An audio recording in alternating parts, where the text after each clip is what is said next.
today's episode, we check out the Gibson Rosso Corsa, the Slash signature from 2013. So let's rock out.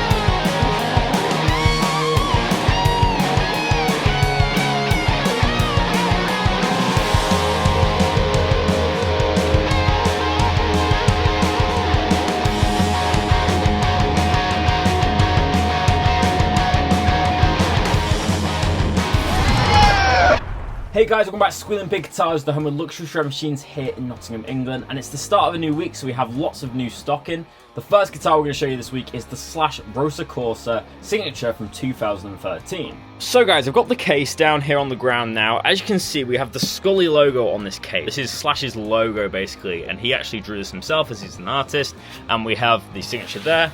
This is a Gibson USA product, so we obviously have that logo. This case is slightly smoother than the regular Gibson USA cases, and obviously the Scully logo is going to make it more valuable on the second-hand market. So let's open up these latches. I don't want to leave you in suspense any longer.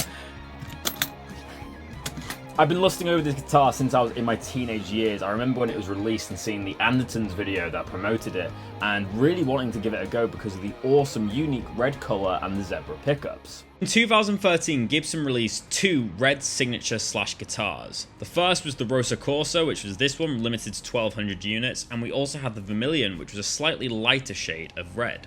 However, this finish was not birthed on the Rosso Corsa. If we look back in time, we can go to the Slash Snake Pit model, and it was actually the first Slash signature guitar that was available for the public. This guitar had a red finish with chrome-covered pickups. We had the Snake Pit logo from his band Slash's Snake Pit on the body of the guitar, as well as a snake inlay that went on the rosewood fingerboard. They're extremely rare and expensive guitars on the second-hand market now. Previous to that, there was actually a signature model that was released that wasn't available for the public, and it was just a custom order for Slash, and again, that featured this red finish. So the red Les Pauls definitely are close to Slash's heart, so let's have a look at this Rosso Corsa in a little bit more detail. So as I mentioned at the start, this Rosso Corsa was released in 2013. So let's start off with the construction of this guitar. It's very similar to most Les Pauls you see from the USA line. So you have a mahogany body with a AAA flamed maple top. This top definitely has a lot of dance to it, lots of different figuring patterns in different lights. As we move down the guitar, we have a mahogany neck and a rosewood fingerboard, pretty standard construction for a Les Paul. The main attraction to this guitar is the Slash humbuckers that are from Seymour Duncan, which feature an Alnico-free magnet for lots of bite and sustain. Slash's tone is inherently quite treble heavy and a lot of high mid-range tones. It's not actually that gainy, it's just very loud with a lot of pronounced mid-range. This guitar is essentially the Appetite for Destruction guitar, but just in a red finish. One fairly rare spec is that we have the Scully logo actually on the Gibson headstock, and this was only featured on a couple of signature models in the early 2000s and mid 2010s. Now you'll see in the Slash collection it's just a Les Paul logo to maintain historical accuracy. Another feature I like is that we have the Appetite for Destruction style knobs with the reflector kind of style on it. It's a very classic vintage meets modern look. So one feature I really like about this guitar is that we have a locking stock tailpiece and bridge system. This was all done on the 2013 models, but you'll see there's a little Allen key adjustment there, which keeps this stock tailpiece on, so when you change your strings, they won't fall off and your intonation won't change. We don't really have any case candy for this model, it's just kind of the standard Gibson USA documentation, and here we just have like the final checklist, so you've got the signature of the guy who packed it and inspected it. So now that we've gone over the specs of this guitar, let's hear it in action and fire up the Marshalls. So I'm sat down here with the Rosso Corsa now, let's hear some clean tones.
So guys, now we've come to the end of the video. Let me tell you my final thoughts on this guitar. So obviously, as you guys know, I'm a massive Slash fan. I actually went to see him live earlier this year in March in Newcastle. He was playing with the Conspirators and Miles Kennedy, and it was an incredible sounding gig, and he used so many different unique guitars. Slash is one of my biggest inspirations of all time, and I have a lot of respect for his guitar playing and the music that he has made. So this signature model definitely isn't my favorite Slash signature model. I really like the Brazilian Dream look and the Bolivian Burst, that was the prototype. I also like the Anaconda, so I like them kind of 58 reissue custom shop ones. But this guitar felt really nicely. It reminded me of my own Les Paul Traditional that I owned a few years ago. Had a really nice thick neck on it, good tones from the pickups, nice setup, felt nice and easy to play. Dealt with E-flat tuning very, very nicely, and it basically matched the Slash tone for me. I found myself having to turn up the gain a little bit on my amp.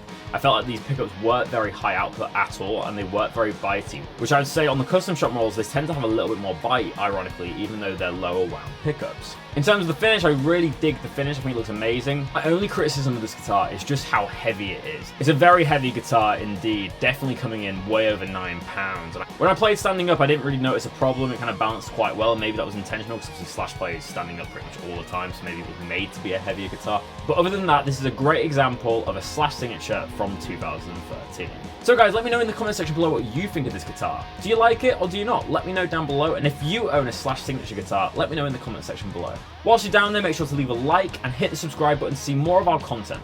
But thank you so much for watching Squealing Pig Guitars, and I'll see you tomorrow for another episode. But until then, keep rocking guys, I'll see you soon.